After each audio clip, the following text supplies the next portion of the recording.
Hi అండి, నమస్తే. నేను మీ తేజస్ని. ఈరోజు టేస్టీగా పెసరబాల గింజ ఎలా ప్రిపేర్ చేసుకోవాలో చూద్దాము. ఇప్పుడు ఎండాకాలం కదండి, టీ కాఫీ బదులు ఇలా పెసరబాల గంజి చేసుకొని చాలా టేస్టీగా ఉంటుంది. ఇది చిన్నప్పుడు మా అమ్మ చేసి పెట్టేది, చాలా రుచిగా ఉంటుంది.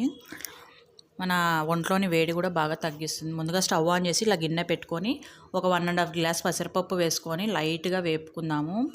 అలా వేగిన తర్వాత స్టవ్ ఆఫ్ చేసేసి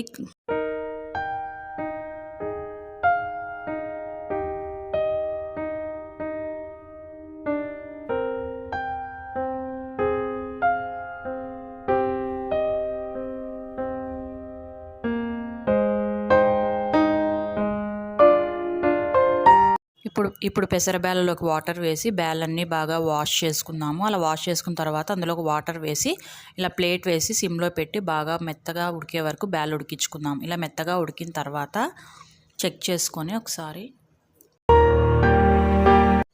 ఇప్పుడు ఇదే బేళ్ళలోకి మనం 1.5 గ్లాస్ బేళ్ళు తీసుకున్నాం కాబట్టి ఒక గ్లాసు బెల్లం తీసుకొని అంతా బాగా మిక్స్ చేసుకోవాలి. ఇలా మిక్స్ చేసుకున్న తర్వాత పప్పు గీత తీసుకొని మెత్తగా స్మాష్ చేసుకుందాం బేళ్ళన్నీ. అలా స్మాష్ చేసుకున్న తర్వాత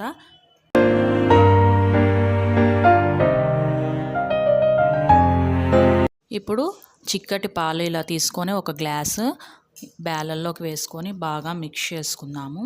కావాలంటే కొద్దిగా వాటర్ యాడ్ చేసుకొని, అవసరం లేకుంటే థిక్నెస్ని బట్టి మీరు యాడ్ చేసుకోండి. నేనైతే ఇక్కడ ఒట్టి పాలే యాడ్ చేశాను. అంతే అండి, మన టేస్టీ అయిన పెసరబేళ్ళ గింజ అయితే ప్రిపేర్ అయిపోయింది.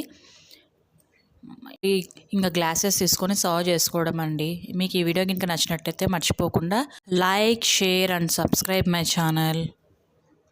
వీడియో చూసిన తర్వాత మీరు కూడా ట్రై చేయండి. ఇలా సమ్మర్లో పిల్లలకి ఇవ్వడం వల్ల మంచి ఎనర్జీగా ఉంటారు పిల్లలు కూడా. చాలా టేస్టీగా ఉంటుంది. ఒకసారి మీరు కూడా ట్రై చేయండి.